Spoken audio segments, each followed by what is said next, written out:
Hello guys, welcome back in my YouTube channel in Metasol because from a soul make your life difference.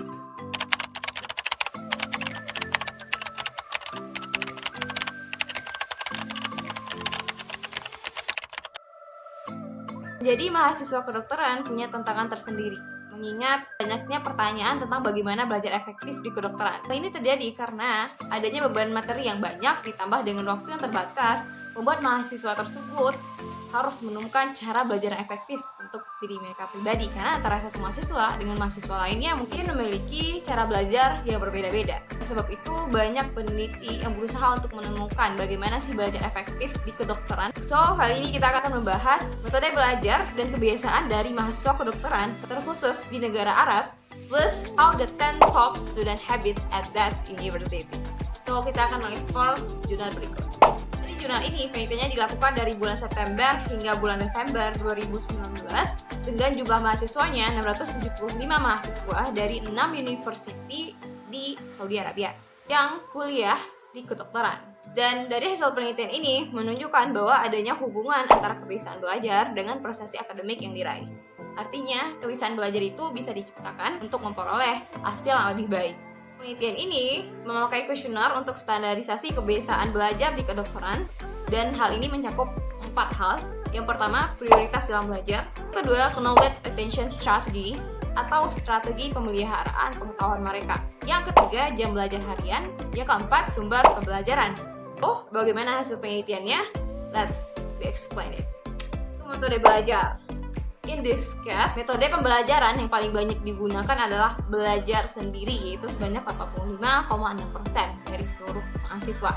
Diikuti dengan belajar kelompok dan diskusi dengan teman sejawat. Hasil penelitian ini menunjukkan bahwa anak kedokteran itu lebih cenderung untuk belajar secara sendiri-sendiri ya.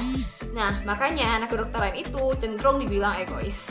Jadi paling banyak itu anak kedokteran belajar mandiri atau belajar sendiri. Hal ini tentu punya tantangan tersendiri, mengingat tidak adanya aturan yang terlalu mengikat dan juga banyaknya hal-hal di zaman sekarang ini yang bikin kita mudah terdistraksi gitu. Nah, kalau nggak kuat motivasi untuk belajar atau belajar sendiri pun itu mungkin nggak terlalu optimal.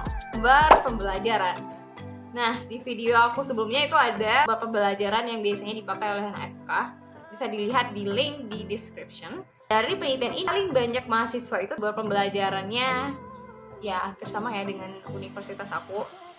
Itu lectural note atau bahan kuliah dosen itu mencapai 80%, atau hampir semua mahasiswa menggunakan lectural note itu sebagai bahan atau sumber referensi belajar utama. Dan selebihnya dari mana? Selebihnya itu belajar dari YouTube dan juga osmosis.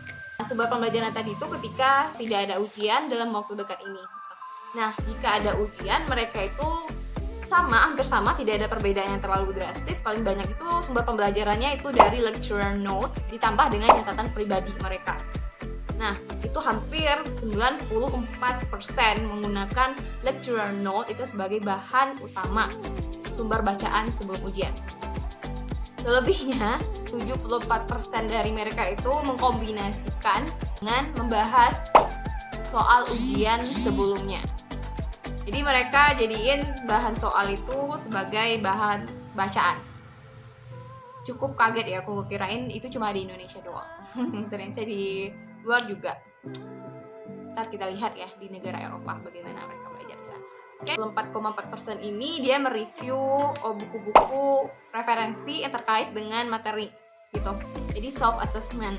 Saran 14,4% yang menjadikan buku referensi utama atau textbook itu sebagai sumber pembelajaran utama saat ujian. Mungkin mereka agak terkejut ya dengan mendapati ternyata sumber pembelajaran mahasiswanya paling banyak dari slide dosen ditambah dengan catatan pribadi mereka dan soal-soal ujian sebelumnya gitu. Ini tanggapan mereka ya, peneliti. Dan hal ini pun mungkin terjadi karena fokus mahasiswa itu lebih ke soal yang akan dikeluarkan dibanding dengan klinis di lapangan ya. Ini pun dikutip dari pernyataan di jurnal tersebut. Kalau ditanya, emang banyak sih yang menerapkan kebiasaan ini sebagai sumber pembelajaran, bagaimana enggak? Karena sebanyak itu materi tentu aja kita fokus utamanya yang diajarkan oleh dosen atau yang dikeluarkan di slide. Selebihnya tentu itu menjadi suatu pendalaman tersendiri ya, yang mungkin nggak menjadi prioritas utama gitu. Mungkin ini aja ya kalau saran aku, lectural note itu sebagai referensi di mana materi yang kita butuhkan. Nanti selebihnya atau pendalaman suatu materi itu kita cari di textbook mereka untuk belajar. Nah, jadi kebanyakan mahasiswa ini sebanyak 62,2% atau lebih dari 50%-nya menjawab untuk pemuasan diri sendiri, dan selain itu juga untuk pemenuhan family dreams. Motivasi yang kedua dari kebanyakan mahasiswa adalah untuk mempersiapkan diri menghadapi ujian residensi atau PPDS ya istilahnya, untuk mengambil spesialisasi. Boleh sih ya.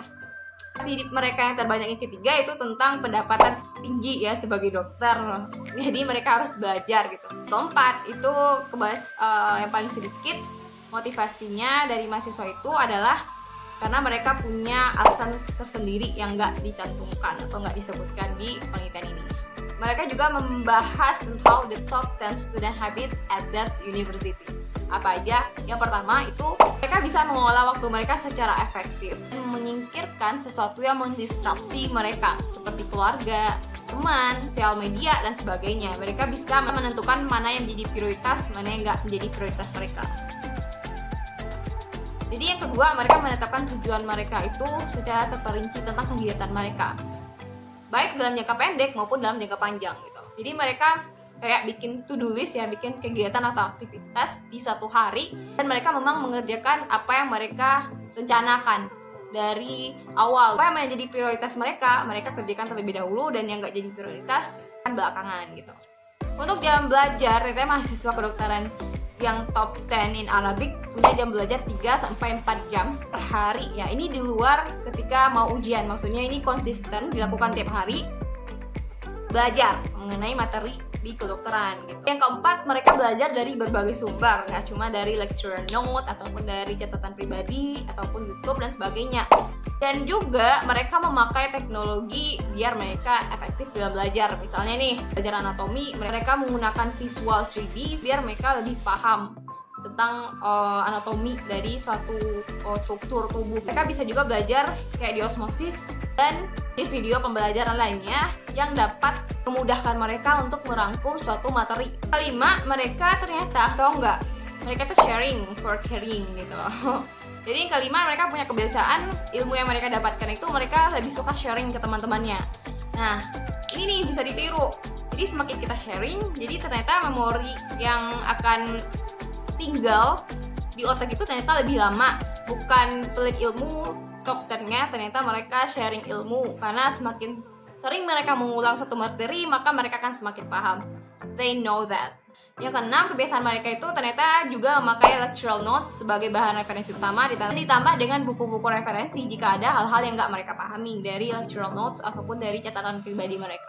Yang ketujuh, itu mereka punya motivasi belajarnya itu untuk kepuasan diri mereka dan juga family dream study. Nah, mungkin ini terjadi karena sebagai seorang mahasiswa kedokteran kita punya tanggung jawab nantinya untuk menjadi seorang dokter yang berkontribusi untuk kesehatan masyarakat. Oleh sebab itu, ketika kita belajar secara efektif, seefektif mungkin, maka hasilnya pun optimal, dan tentu hal itu akan menjadi suatu kepuasan diri tersendiri bagi mahasiswa tersebut. Search, I will explore to you about study effectively in medical school. Dan gimana menurut kamu? Gimana kamu kuliah sebagai mahasiswa kedokteran di universitas kamu? Mungkin kamu bisa komen in this below biar kita bisa interaksi dan bisa sharing ke teman-teman lainnya. Metode pembelajaran kita sebagai mahasiswa kedokteran ini kalau dapat dioptimalkan lagi atau semakin baik ke depannya gitu ya harapannya. Dan aku berharap kamu semua bisa menemukan bagaimana belajar efektif, karena masing-masing orang tuh punya kebiasaan yang berbeda-beda ya dalam belajar. Bagaimanapun itu tadi cara belajar mahasiswa kedokteran di Arab Saudi, jadi kita bisa ambil yang mungkin cocok untuk kita, dan jika enggak, it's okay. Kita semua beda-beda, akan sesuaikan dengan cara belajar masing-masing. Okay guys, thanks for your time. And if you like this video, you can like this video and don't forget to subscribe and turn on your notification, karena bakalan ada video unik lainnya di tiap minggunya yang berkaitan dengan research and my hobbies tentunya. Okay, thank you semuanya. See you later, people myself. Bye bye.